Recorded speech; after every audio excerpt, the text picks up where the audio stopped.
If you have said to yourself, I should write that, or if someone has said to you, you should write that, then I'm talking to you because you need to write. And that's why you're tuned in to yWrite.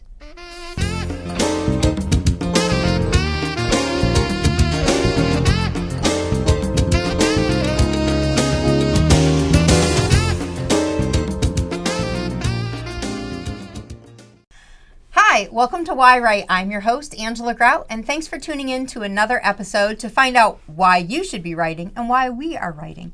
I have another author on the show today, and I'm very excited to introduce Michael Miller to you.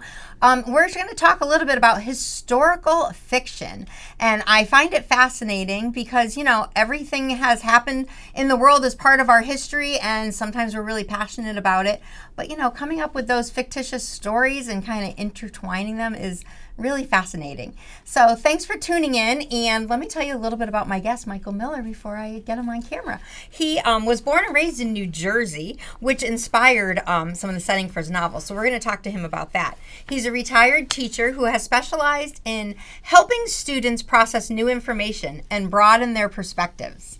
And after this episode, you are going to feel like a student of his because your horizons will be wide open. He is a naturally curious man, which of course I love because I'm a naturally curious woman.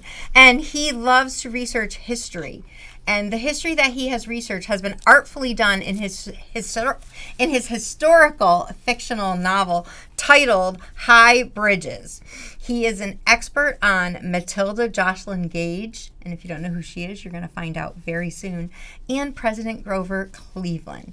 And I would like to introduce Michael Miller. Well, thank you, Angela. Thank you so much for coming in. I'm so glad that you're here. You've written this great book called High Bridge. And, of course I want to ask why you wrote it, but there's so many, hows I want to ask in this. But, why did you decide to pick Matilda Joslyn Gage, I want to make sure I say her name, and President George Cleveland Grover Cleveland as, your topic characters? Well, I lived in an area just east of Syracuse for about 15 years. And it's an area, the town is called Manlius, and in Manlius there's this little place called Fayetteville, named after, just who you would guess. Fayetteville. our Marquis de Lafayette. And as I was walking one day, I came upon a sign, and the sign said, historical sign said, this is where Matilda Joslyn Gage, an avid abolitionist and an avid women's suffragist, lived. I said, oh, that's curious. Why not? Yeah, she got a sign. It must be something important. Something. And then I continued walking down Main Street, and on the other side of the street there was another sign, another historical sign. What are the chances? Two of them so close to each other. That one said, just down the road on the left is where Grover Cleveland grew up.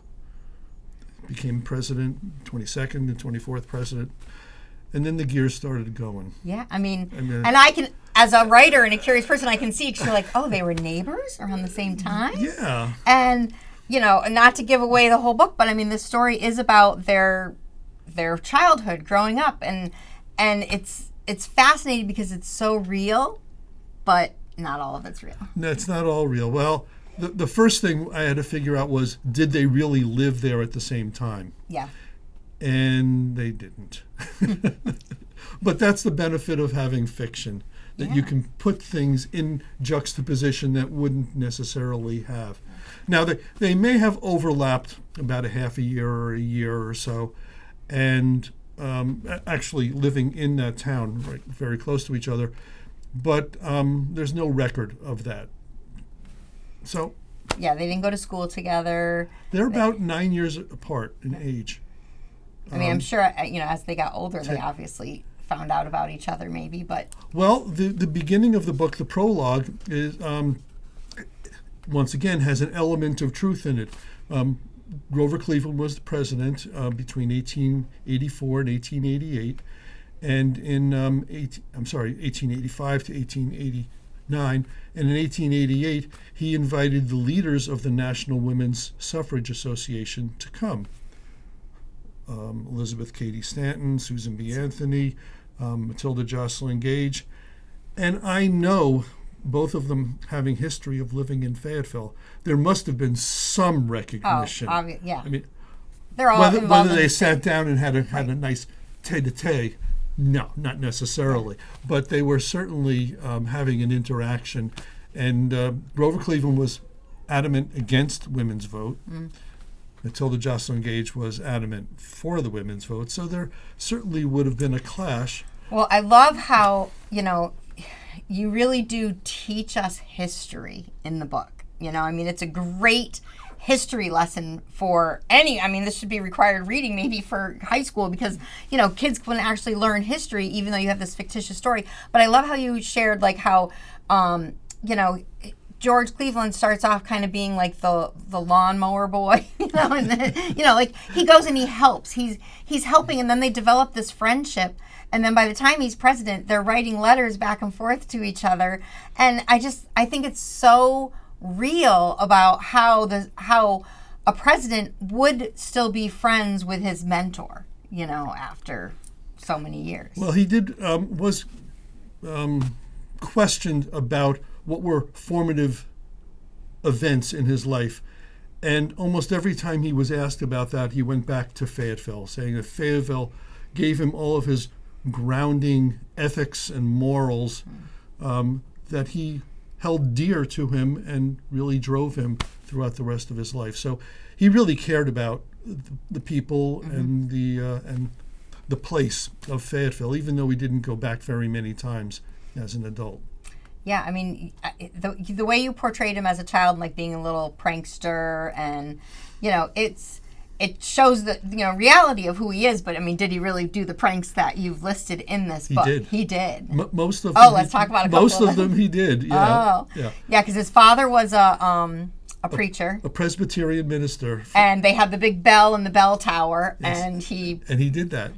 And he decided to rig it and wake everybody up in the entire town with this bell, and in the middle of the night. Yes. Oh, so that was that was true. So, yeah, and for you to find out all those facts, what was the research like on that?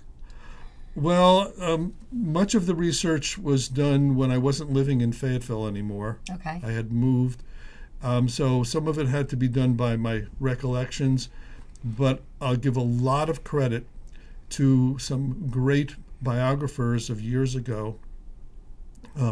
Alan Nevins is one in particular. Back in I think he wrote his biography in like 1930-ish or so. And then the Library of Congress is just an amazing amount of material. So, and you did all that research online? Online. So, yeah, that's the nice thing about the era we live in, is that it's at our fingertips. And even reading High Bridge and me having the curious mind of, is this true or is this not true, I can Google some things and be like, is this a fictional part or is this real? Of course, in the end of the book, you do share what's real and what inspired you to write, certain parts, which is really great.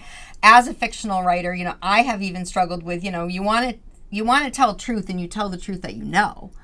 But, when you're making it into a fictional tale, how to be able to tell, like, the fact from the fiction. And you do that at the end of the story, like telling us what's facts and fiction and what your interpretation or what your imagination, brought into the picture. Sure. Well, there had to be a lot of gap filling that was going on because the history of who Grover Cleveland is largely started when he was in Buffalo, getting his law degree and then becoming a sheriff, becoming the mayor, and then becoming the governor of New York. That's very well documented. But the time before that, not so. Yeah, so you could really have creative license. There was creative license. But I did try and find the names of real people. I went and found out the names of mills that were going on, who owned the mills, and all that kind of information. You definitely have a lot of that, like, I'm going to say name dropping in there. And there was a couple that I wanted to, like, Google to be like, is this real or did he make this up? And seeing that it was real, especially when you had the owners' names, it showed me why you had it in the story. Right. Because sometimes you could just say, oh, the old mill, but when you're saying the old mill owned by, blah blah blah, it's like, well, why did I have to know that name? If he's not becoming a character, but it's more of the proof of the reality of the real historical truths. Or I try to just have alliterative names to make it easy to remember their names. When did you start this book?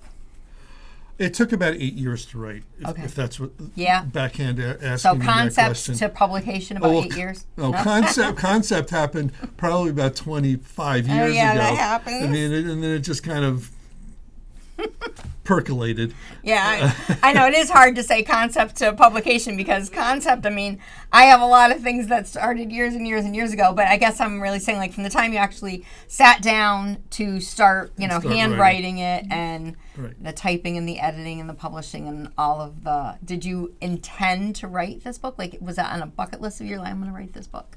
Or I'm going to write a book to become a novelist? Yeah, I think it was.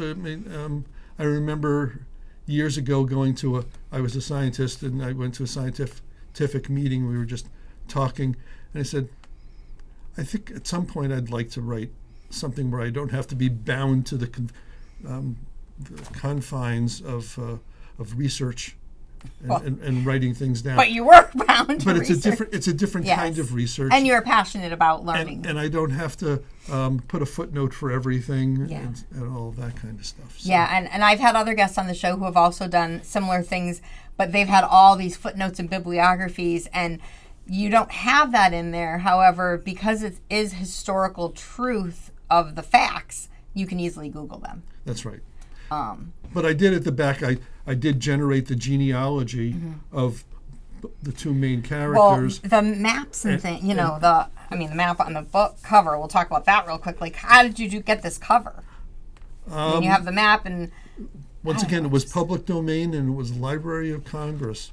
These are essentially two images. There's a map of Fayetteville from 1848, and then there's this is the one of Onondaga County, and then there's a print here. How do you get this printed in a book? Did your publisher do this? The publisher did that. He did. Well, no, that's an actual map. Oh. Peter Tremaine generated that map, I believe it was 1848, and so it's as contemporaneous as possible.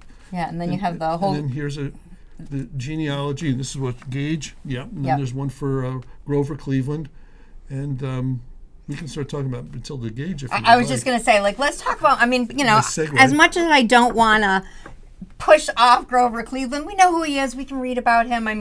Learn about his childhood fictitiously here, which is awesome. But, you got Matilda Gage, who's kind of a lost figure in history. I feel bad saying that because I didn't know who she was.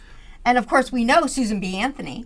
And, it almost seems that Matilda Gage should have got the credentials that Susan B. Anthony got.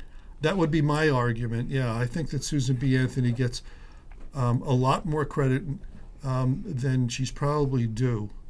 In the grand scheme of things, she was a one-horse monkey. No, that's not the right phrase. Susan. Susan. Yeah. She just was one issue, and it was the vote. And she had been involved with the National Women's Suffrage Association, along with Elizabeth Cady Stanton and Matilda Joslyn Gage. They were called the triumvirate of the women's movement back in the 1850s, 60s, and that's what I'm saying. 70s. Like back in the 1850s, women didn't have like a voice, and these women had a voice. They wanted to be heard. That's right. And Matilda. So tell the audience a little bit about Matilda, because, and I know you have. I talked with Michael at a book signing at Barnes and Noble. We had met, and he had this great binder with like all the research that you've done on her, and I was just like, oh, I want to publish this book. I want to read this too. So go ahead, I'll let you share. Sure. Well, Matilda was, as opposed to Grover Cleveland, who grew up with a very austere, I won't say necessarily domineering father, but a very strong father with 6 other siblings. Matilda grew up as a single child with 2 very strong parents also, but they put all of their energy into this one person, into this one child, and it was a woman how often did they get educated in the Yeah. 1840s, 1830s? They didn't. But he was a physician. He was an abolitionist. Her father, Hezekiah And she Joslyn, wanted to be a physician. I She mean, wanted to for many years. That's right. She would have been the first woman physician in the country. Yeah. At Geneva Medical School, which was a little farther west in New York. But for a variety of reasons, the medical school and culture was not ready for it at that time. Elizabeth Blackwell became the first at the same institution a few years later. And that's why Matilda kind of gets lost, because it could have been and should have been her. And She's here's brilliant. one more time that she got lost. Anyhow, she was this triumvirate, and she was the major researcher because she had been so strongly educated in Greek and in Latin and math and science of the day by her parents. She was just a very brilliant, motivated, capable person. Her coming out came 2 years after she got married to Henry Hill Gage, who also lived in Cicero, New York, just north of Syracuse, as opposed to Fayetteville, which is east of Syracuse. She went to not the Seneca Falls event for the women's suffrage, but she went to the third one, which was in Syracuse in 1852. She was very quiet, she was very nervous, and she gave a spellbinding speech. I actually have that speech printed out as a blog on my website if you're curious. It's amazing. MichaelMillerAuthor.com. MichaelMillerBooks.com. And it was so impressive that the person who was in charge of the organization, Lucretia Mott at the time, said, "We have to get this in print." Yeah. And she kind of pushed Matilda in a very positive, mentoring kind of way to move forward. And Matilda moved very quickly and into. Yeah, I mean, she gave a lot of speeches, a lot of talks, many speeches. So many informative, and I want to use the word opinionated, even though it's not she's not my way or the highway. But she just. I mean, I had one quote that I had pulled out because it was just talking about women's rights, and saying. So she had said, "Enforced motherhood is a crime against the body of the mother and the soul of the child."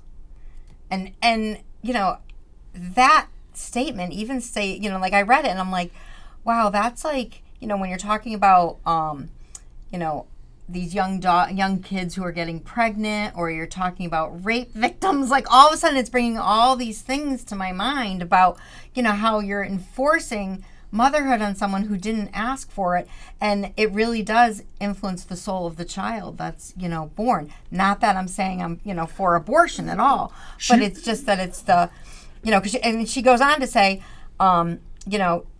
to say when and how often a woman chooses to go down the valley of the shadow of death to give the world another child. And it's really the woman's rights to say, okay, yeah, I'm ready to have a child. And back then, women were property, so they didn't have any rights. That was a particular, the property, the legal part of it was particularly a strong point of Elizabeth Cady Stanton, which she brought to the table. She brought divorce rights, she brought abortion rights and reproductive rights to the table. Not that Matilda didn't. Yeah. The combination of the three of them was a very powerful force. And they wrote a series of books and pamphlets that got out there, which later on Susan B. Anthony moved away from because she was interested only in the vote. Yeah. Whereas she wanted women's the votes, and she wanted our voices to be heard, which really was fighting for their rights to have their voice heard. Well, but not in that it way. is, but reproductive rights was out the window. In fact, right now the Susan B. Anthony Foundation, or what, I'm not sure what the association is, an anti-abortion effort, which doesn't make sense if you think that there's a woman who's for vote. There's almost like a conflict in there, Yeah, there's a big but it's very mismatch. consistent with who she was. She gave up in fighting for universal rights, which was something that Matilda particularly championed. She wanted rights for blacks, she wanted rights for women, she wanted rights for Native Americans or American Indians, whatever you want to She call wanted it. everyone to be treated Everybody equally, to be treated and have full rights. And I love the relationship she has with President Grover Cleveland. Like in the end, when he's literally in office, and she reaches out to him in a letter. And it's like, how many people's letters go to the president and they actually take the time to read? But of course, this is his childhood, friend, and he's taking the time to read it, and she's fighting for, saying, I hope you're going to agree with me, and it's really putting thought into his brain on, Right. how much he respects her, but he also needs to respect the voice of the country, which was a dilemma for him. It was a dilemma. He believed in individual rights, but not necessarily for all individuals. Yeah. And, it's just interesting to see the way that you portrayed, how they had a fictional relationship that was very, close and respected, but also how historically they both stayed true to their truths, and it's like, even though, you wanted him to always see her way, or, they just respected each other so well. No, I'm glad that came through. Thank you. Yeah, they definitely respected themselves really well. Yeah. So, I'm enamored with the story itself, but of course the show is about why write and why we're writing and, publishing. Now, did you publish this yourself? Did you get a publisher? No, this has got a publisher, John Kohler Press. And how did you get a publisher?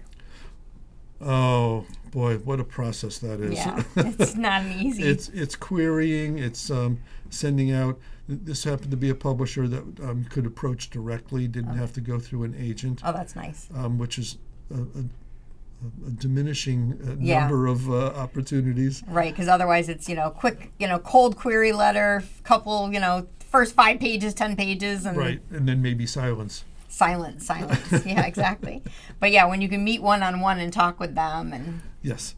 And so I approached, and I was lucky that there were 2 or 3 publishers that were like that were open to publishing the book. And then I started figuring out which one would be best representing it, and looked at the kind of material that they had put out and how it looked and everything else, and said, I'll go with this.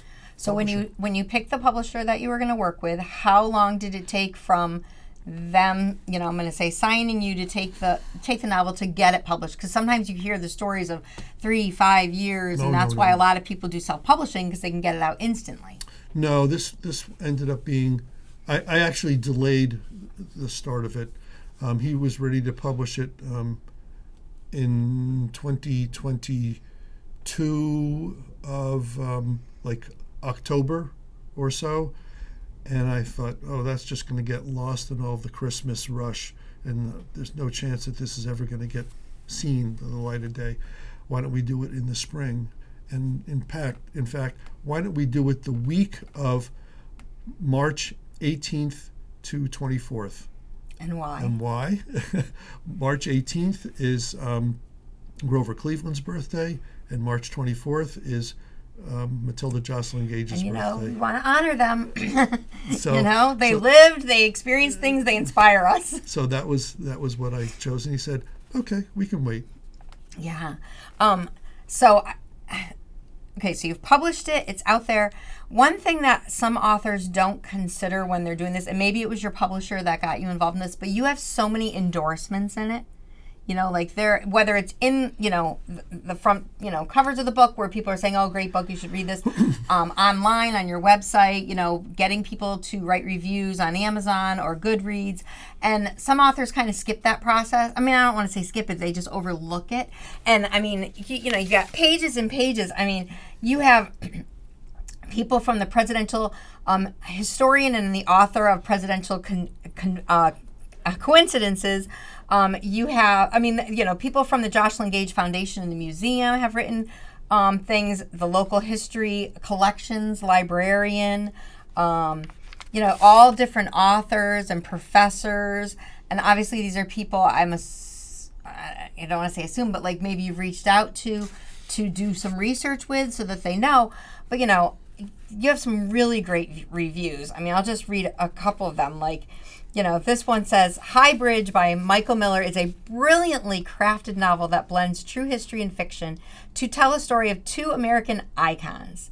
Miller's impeccable research in writing this fascinating novel, which, this is by Lawrence Cook, who's a presidential historian, and I want to say this quote could be mine too. I would probably give you the same quote.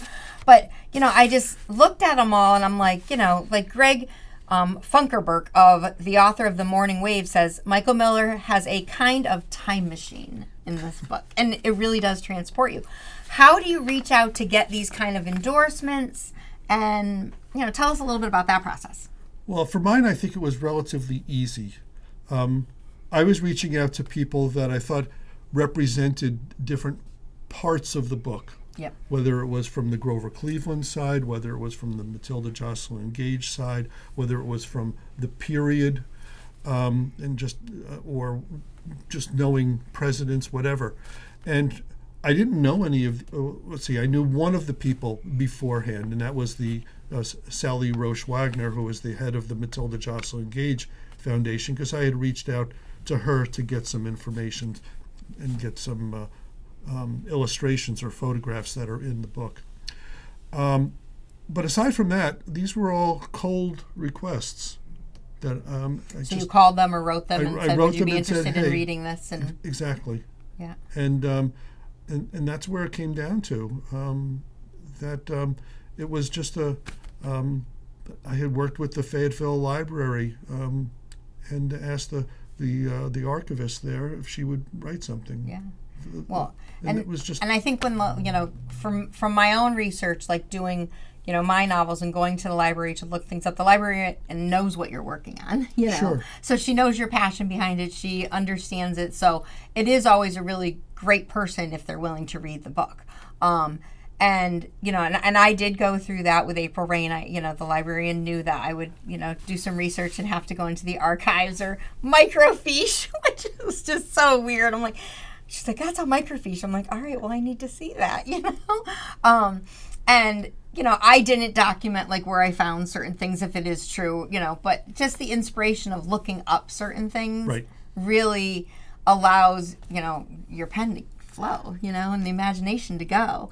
And to bring a story that can time travel you, because, to bring someone back to the 1850s, 1880s, that's, it's a certain type of people that, want to get transported there. But once you're there, you learn so much. And it's like, oh, what can I take from this to learn? And, I'm saying, oh, Matilda Gage, like, wow, you really were before your time. Like she could be the next president if she was here right now. She could. Now, just as far as follow up to sending out, there is always this risk that as an author, when you're writing it, it's all in your mind and it's totally under your control. And then now I'm taking that courageous, scary jump and sending it out to other people who don't know me, don't know it, and what's going to happen? 100%. My second novel is called Dear Baby Get Out, and I relay it to writing. Because when you are the writer, you're pregnant with that book, and you're the only one who can get the story into the world. But once you push that baby into the world, it's like you kind of lose a little bit of control because you can't control how someone else will interpret it. Someone else will, absolutely, feel it. And I mean, same thing like, you give birth to a child and you think, oh, I have 2 daughters. Oh, they're going to grow up to be dancers like me. No, they're playing lacrosse, like you have no control when that baby gets in the world and the road that it takes. Right, and nor should you. No, right. And I mean, same with your book because people are going to read it for different reasons, whether they want the history, if they just want to be entertained, they want to get lost in a book for a little while. But there might be people who actually are going to read it because they need to do the research and they're going to quote you someday. Maybe so. Well, where can our audience find High Bridge? How can they find more information about you?